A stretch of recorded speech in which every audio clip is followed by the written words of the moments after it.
et le Créateur approuva le fatal projet.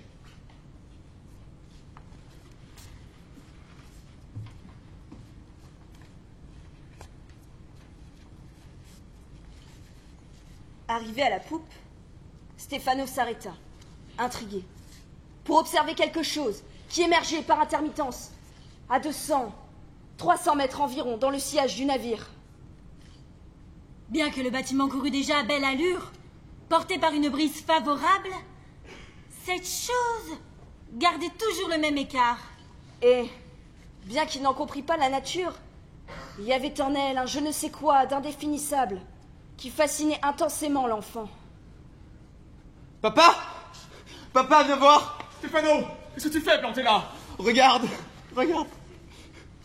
Il y a une chose noire qui se montre de temps en temps dans le sillage et qui nous suit. J'ai beau avoir 40 ans, je crois encore avoir de bons yeux, mais je ne remarque absolument rien. Mais si! Là! Là, tu as vu?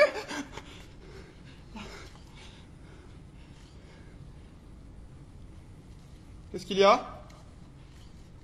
Pourquoi tu fais cette figure-là, dis papa? Si seulement je ne t'avais pas écouté. Je vais me faire bien du souci pour toi maintenant.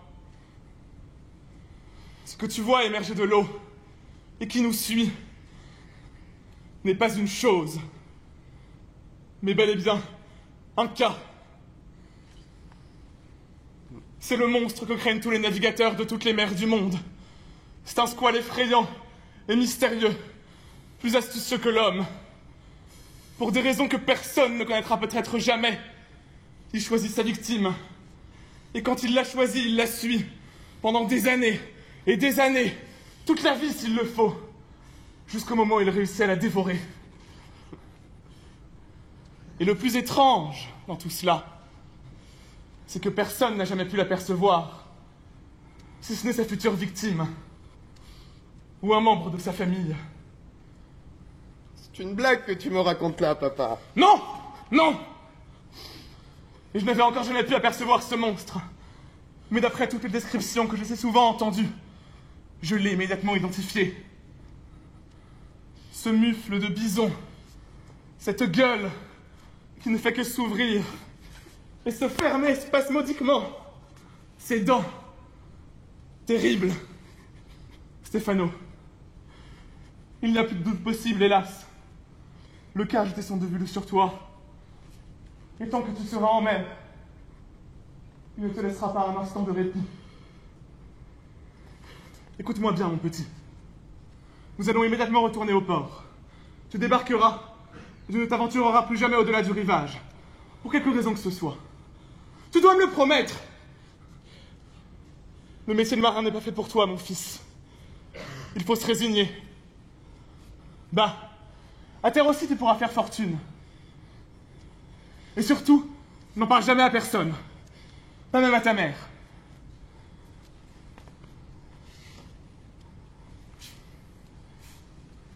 Il commanda immédiatement au navire de faire demi-tour.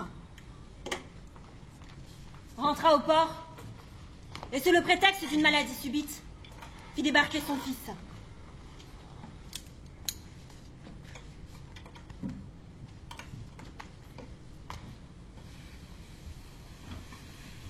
Puis il repartit, sans lui.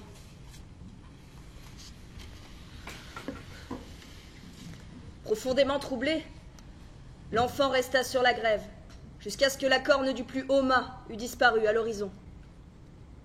À distance, il apercevait un petit point noir qui affleurait de temps en temps. C'était son cas, qui croisait lentement, de long en large, et qui l'attendait, avec obstination. À partir de ce moment, tous les moyens furent bons pour combattre l'attirance que le garçon éprouvait pour la mer. Le père l'envoya étudier dans une ville, à l'intérieur des terres. Toutefois, aux grandes vacances, il revint à la maison, et il ne put s'empêcher, dès qu'il eut une minute de libre, de courir à l'extrémité de la jetée, pour une sorte de vérification qu'il jugeait superflue, et dans le fond, ridicule. Après si longtemps, le cas, si tant est que l'histoire racontée par son père fût vraie, avait certainement renoncé à l'attaque. À 300 mètres du môle, en haute mer, Le sinistre animal croise lentement, sortant la tête de l'eau de temps à autre et regardant vers le rivage. Comme pour voir si je viens enfin. C'est alors que la pensée de cette créature hostile, qu'il attendait jour et nuit, devint pour Stefano une obsession secrète.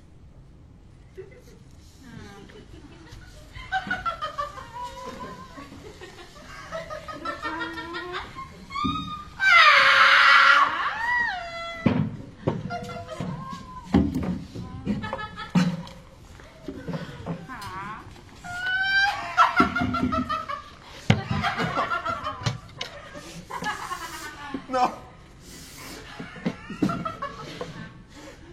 Non.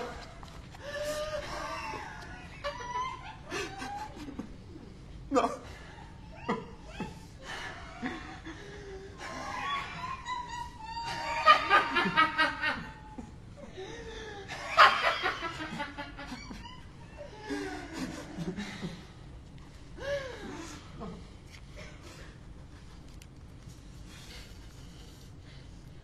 Scène d'horreur. Ce matin a été retrouvé le corps d'un homme, la soixantaine, européen, roué de coups défigurés. Les premiers témoignages recueillis révèlent la présence du clan des R dans ce quartier hier soir. Depuis plusieurs mois maintenant, il semblerait que la bande de Sergio Regora, reconnaissable au R qu'ils arborent, soit impliquée dans ce triste événement. Leur bilan s'établit, pour le moment, à 47 victimes en 3 mois.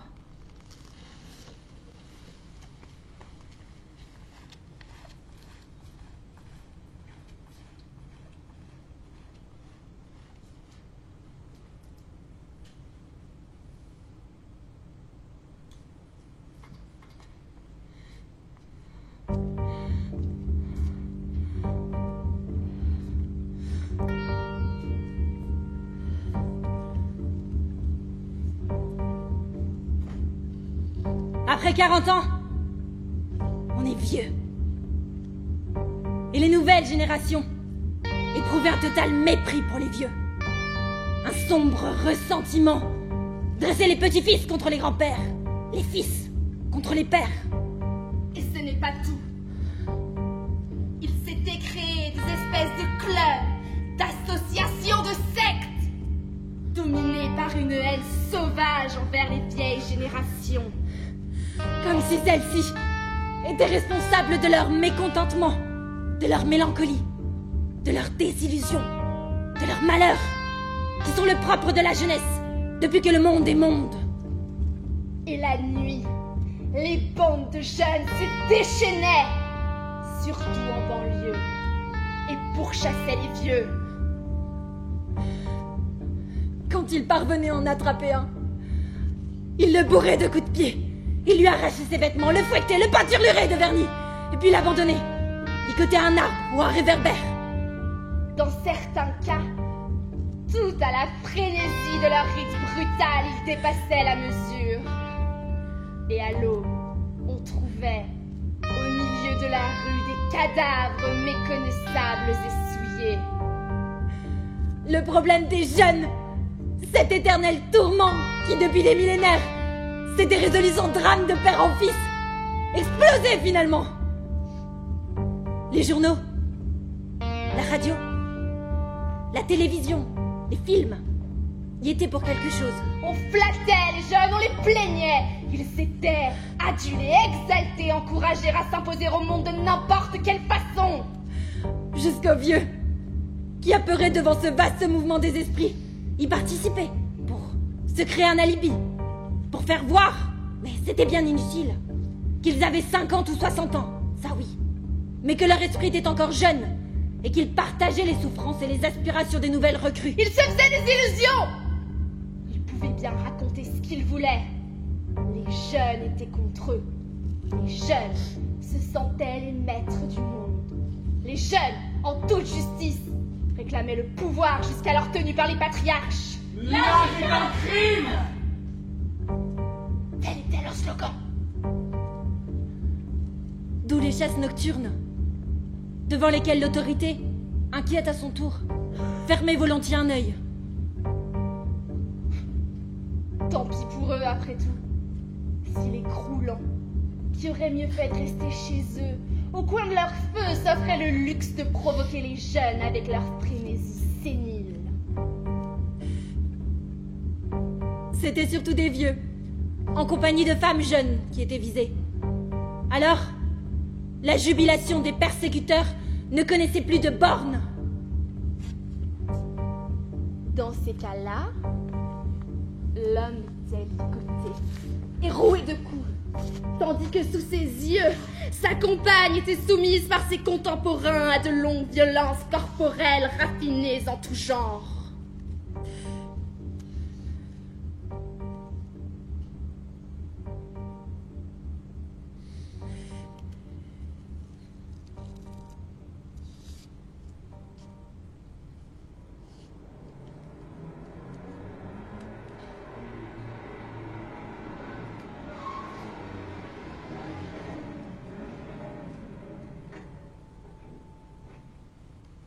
Une minute, je reviens tout de suite. Devant le tabac, plusieurs voitures étaient garées. Il avait dû s'arrêter un peu plus loin.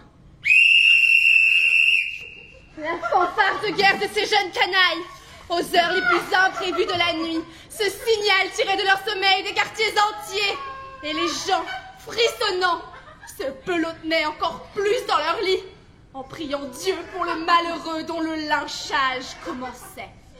On vivait une époque où les hommes de plus de 40 ans réfléchissaient à 2 fois avant d'aller se promener en plein milieu de la nuit. Sylvia! Sylvia, démarre! Allez! Dépêche-toi! Vite! Vite! Ouvrez! Ouvrez! Personne! Comme toujours quand un raid de jeunes se déclenchait, tous restaient tapis dans leur coin. Personne ne voulait voir. Personne ne voulait savoir. Arrête-toi, de cochon! Ah! Il veut nous échapper, le salaud! Et il ose nous résister par-dessus le marché! Oh, chef! Chef, écoute, je voudrais te dire quelque chose. Et t'as besoin de me dire ça? Maintenant!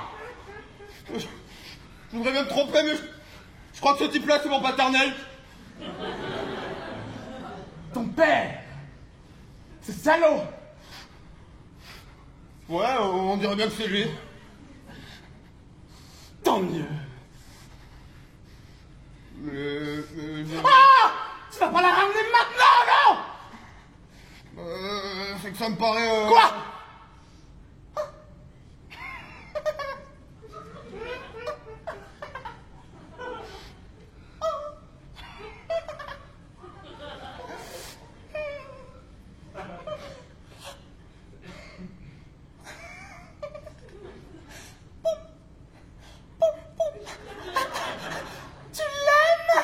Oh non, non, non!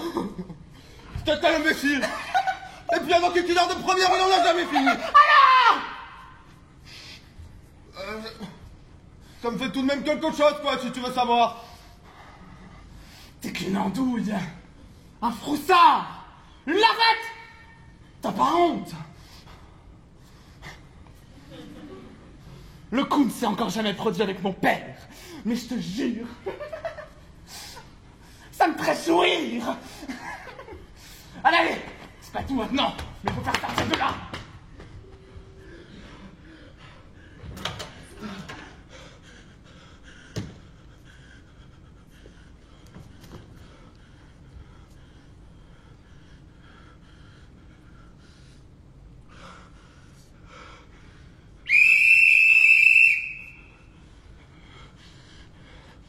Madame! Qu'est-ce qu'il y a? Je vous en supplie, laissez-moi entrer.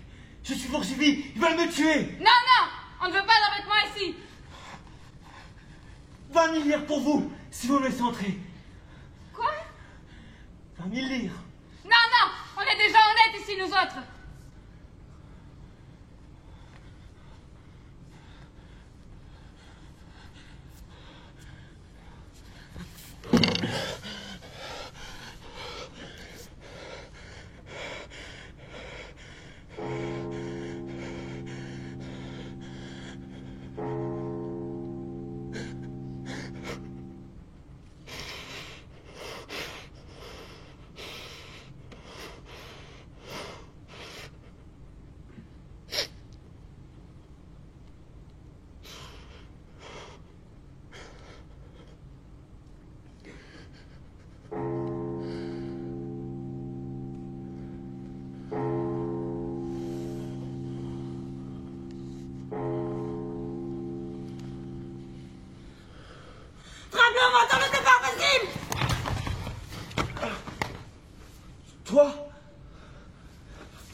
Toré.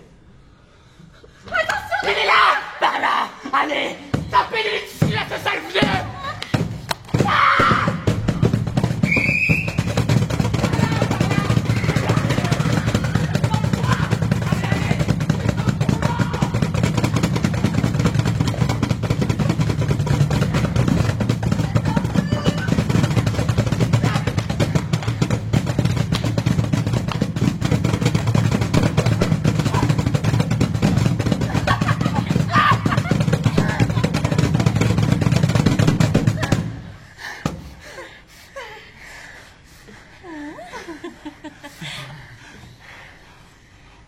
Il n'y a pas laissé sa peau.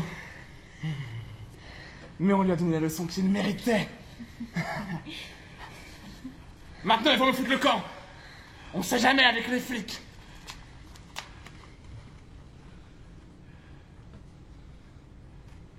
La chasse avait duré longtemps cette fois.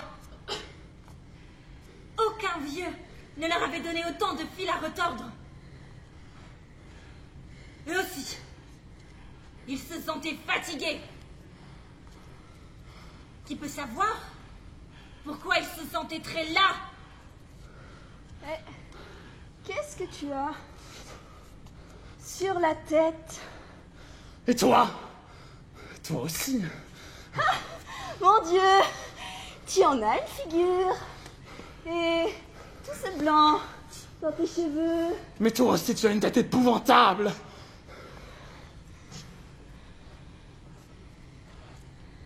Dans le miroir,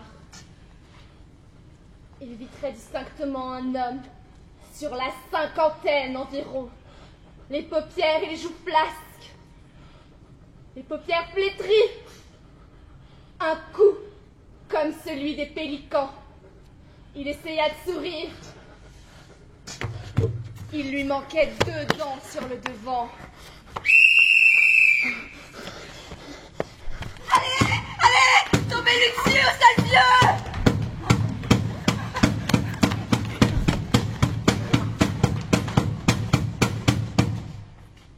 Maintenant, c'était lui le vieux. Et son tour était arrivé. La jeunesse, cette saison fanfaronne et sans pitié qui semblait devoir durer toujours et qui semblait ne jamais devoir finir. Et une nuit avait suffi à la brûler. Maintenant, il ne restait rien à dépenser.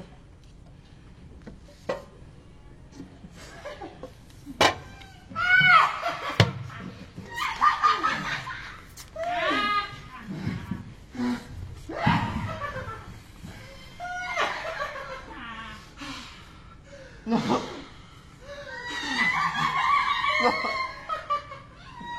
Non. Non.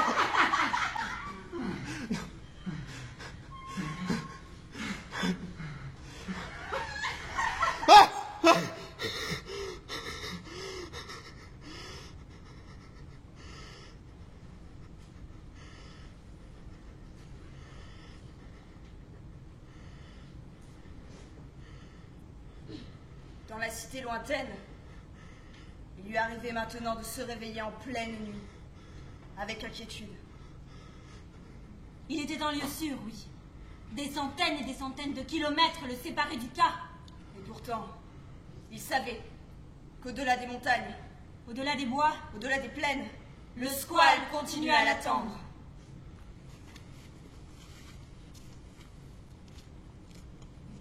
Stefano, qui était un garçon sérieux et ambitieux, continua ses études avec profit.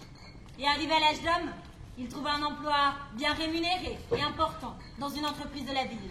entre-temps, son père était venu à mourir de maladie, et le magnifique voilier fut vendu par la veuve. Le fils se trouva alors à la tête d'une coquette fortune.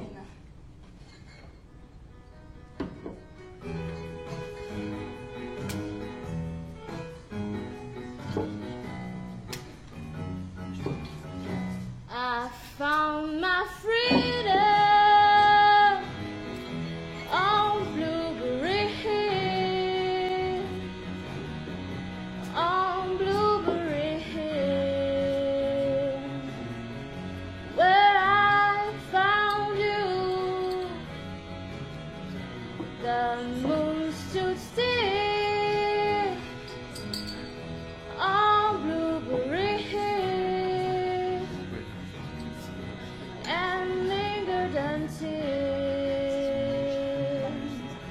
my dream came true.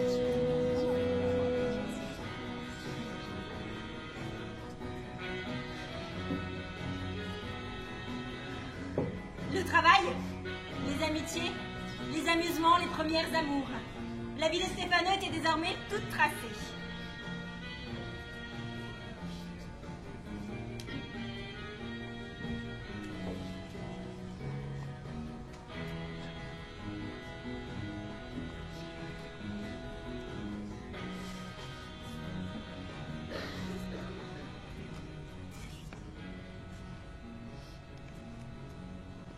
Néanmoins, le souvenir du cas le tourmentait. Comme un mirage, à la fois funeste et fascinant. Et au fur et à mesure que les jours passaient, au lieu de s'estomper, il semblait s'intensifier.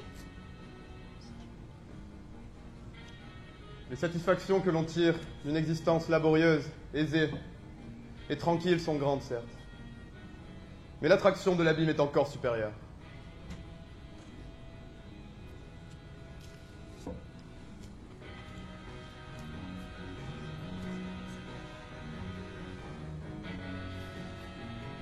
Stefano avait à peine 22 ans lorsque, ayant dit adieu à ses amis et quitté son emploi, il revint dans sa ville natale et annonça à sa mère son intention de faire le même métier que son père.